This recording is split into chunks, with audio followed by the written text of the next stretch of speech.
God damn it, it feels good to see LeBron James playing basketball again. I will never take another LeBron game for granted again. Appreciate the GOATs, man. While they're still here, regardless of where they're at in their career, just appreciate them. Now, I might be overreacting to one game against the Jazz, but damn, I'm excited. I think this might be one of my favorite versions of Bron so far in his career. Because once the freak athleticism vanishes, and it's still there a little bit, but I think we can all recognize and come to a logical conclusion that he's 40 years old. So him beating guys off the dribble and getting any shot he wants is not feasible anymore. It's still there, don't get me wrong, and it's in spurts. However, the IQ is what keeps him in the game and keeps him elite at this game. And it really reminds me of Chris Paul just a few seasons ago with OKC and the Suns, who was one of my favorite versions of Chris Paul ever. His impact was so huge on both of those teams, and he was well past his prime a little bit, and he had to get his flow of the offense way differently. It looked different, but he still got there. And he ultimately made everybody around him so much better, ultimately leading the Suns team or helping lead the Suns team to an NBA Finals, and that OKC team, who was frankly not a good team to start the year, into the playoffs. And he impacts winning by his IQ. And that is exactly what I think this version of LeBron James, era of LeBron James that we're heading into right now. I think we all have to appreciate the complete understanding that he has of where he's at in his career right now. And with those level of guys, we've seen it with Melo, even Russ for a couple years, maybe a little bit of a false reality of where they're at. You know, they still feel like they're the guy. They still feel like they get all the shots and can get to their spots like they used to. There's no ego with LeBron right now.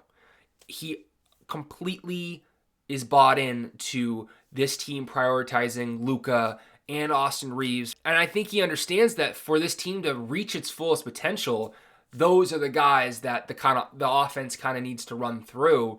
And he is there to be an elite Draymond Green. Like, I'm cool being the best point forward in the league. I'll facilitate. I'll set everybody up. I'll make your job easier.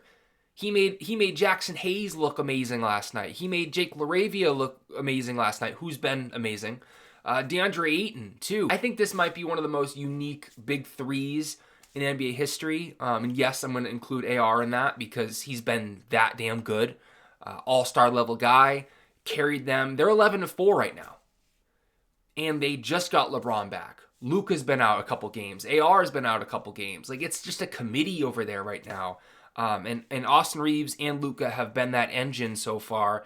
And I think it's so unique to see three of your best players be facilitating guys and really just some of the best I make everybody around me better guys in the league. They're just all so unselfish, which is so rare for a team.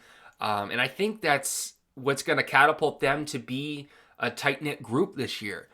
Is the unselfishness, is the pushing the pace. I mean, in transition, this team's elite. There was a couple times where Luka got the rebound and just straight shotted it, full court to LeBron on the other end. And that's the thing that's going to happen with this team where, cross-court passes, the defenses can't get back in time for this team.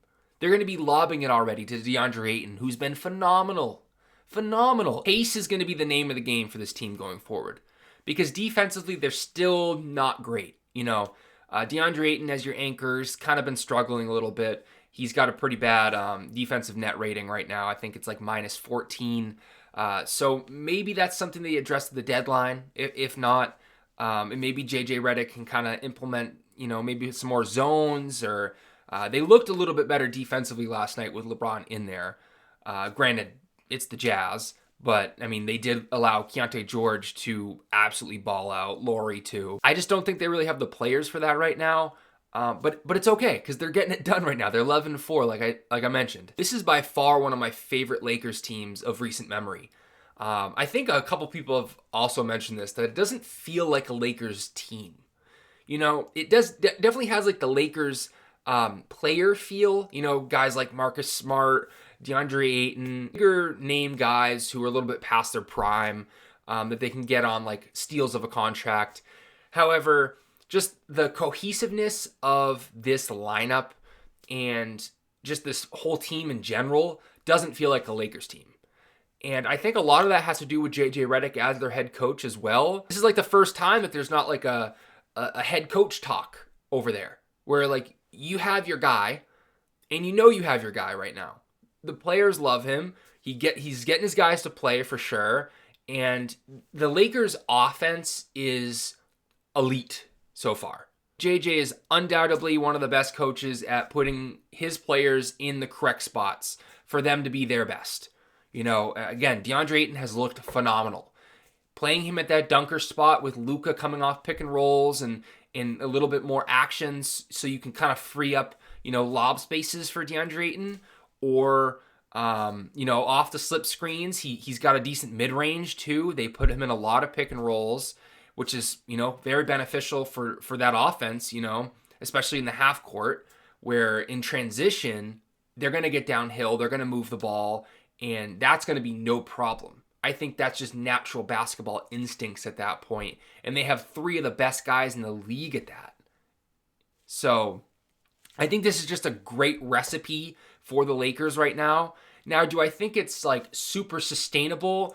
I think they definitely need to up their defensive premise a little bit more. Marcus Smart's done his job. He's been doing okay for a guy who really hasn't been playing basketball the last couple years. Again, Jake LaRavia has been phenomenal for you. One of the best role guys in the league so far.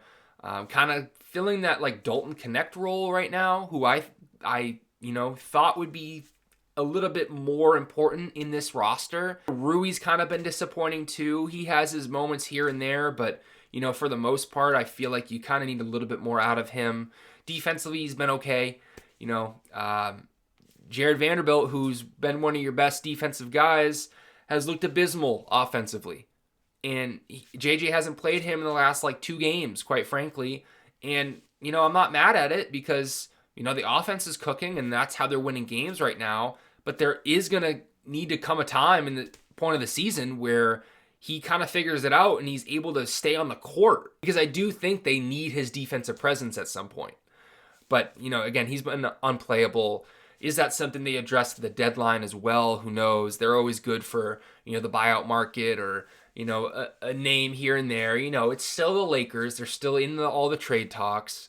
I saw Daniel Gafford mock to them, which I would absolutely love as well, to give Luka another prior running mate, lob threat, defensive anchor. They would just have a lot more flexibility if they had a steady, backup center as well. Because DeAndre Ayton, as good as he's been, we do know that he is a little bit streaky and that motor can kind of, come and go as he pleases. So I will just never take another second of LeBron James for granted because we don't know how long we have.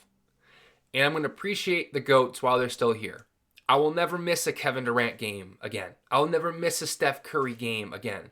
I even love watching Russell Westbrook on the Kings. And I hate the Kings.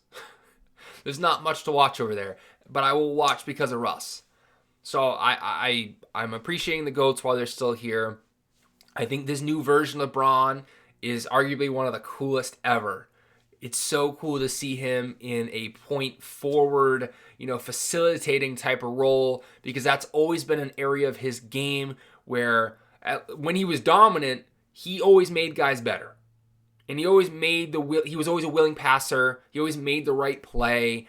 But now it's really all he can do. Not to mention he just had 1 turnover on 12 assists last night. I forgot to mention that. But yeah, I'm really excited for this Lakers team going forward. I can't lie. If y'all enjoyed, let me know. And I'll see you next time. Peace.